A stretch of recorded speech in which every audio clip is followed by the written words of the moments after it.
and I don't have the knowledge, please, what can I do? Then maybe we'll look at the background and say, okay, you need a training in this aspect or this aspect, and it will take you according to what you know and what we think you should know now, maybe 1 week, maybe 1 month, maybe 3 months. So these are the various opportunities we have for people.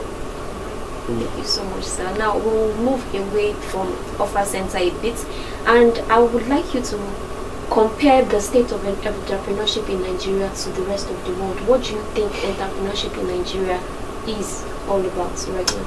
Well, entrepreneurship in Nigeria, if we are still young, you know, one of the challenges we have in Nigeria is that we like to rush into things, and we just do things without putting proper structure. Sometimes when you put the structure, you don't even know how to go about it. So we have this challenge of information, we have this challenge of knowledge. Entrepreneur is not something to be divorced from education. It's something that should go with it. And so this one of isolated trainings for youth will still not make the right impact. We have to go back to the basics. We have to go back to our curriculum, to our educational system, and really do something concrete. That's my own view. Having said that, I will also say that if we want to do it right, the 6334 approach is not bad, but we need to embellish it further. We need to find a way of professionals after their secondary school education going for 2 years with these IEI institutions like we run. So if you're going into agriculture, go and do 2 years in a monotechnic before you gain admission to university. If you're going to law, go and do 2 years somewhere, maybe maybe a school, not something. Then if you are going to engineering, 2 years. If you are going to medicine, 2 years paramedical. Until we do that, we will not get people right.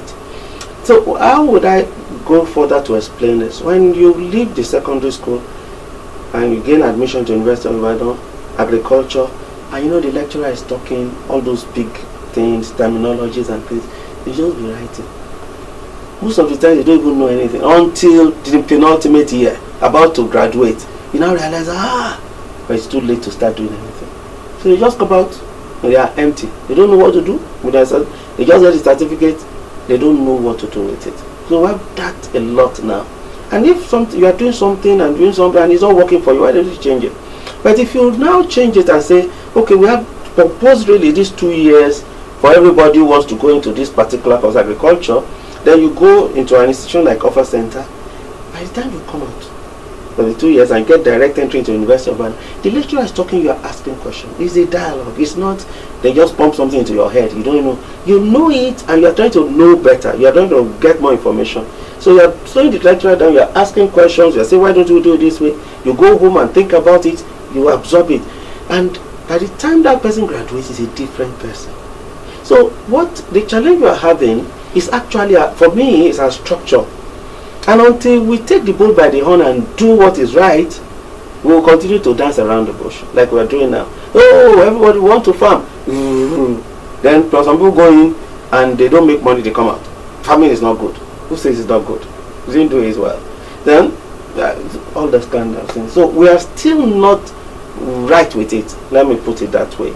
We are making so much noise about it. We know this is what we are supposed to do, certainly, but then we have not done it the right way. In the light of the fact that most youths these days would rather prefer to venture into businesses that will fetch them quick money, do you think that them venturing into things like agriculture, fisheries would actually interest them if we were to go by your standard? Yes, thank you very much. Thank you. I'm on the field, so I will tell you practical things. You see, until this administration came, there was free money. I don't need to work. I only wait for my uncle to come into the house and hail him. My uncle, how you doing now? And he give me 1,000 naira. I use it to buy my credit or to buy credit to my phone. I use it to buy something for myself. Tomorrow I look for another auntie. So that was on. But right now, there's no money in circulation. People are thinking. That's one.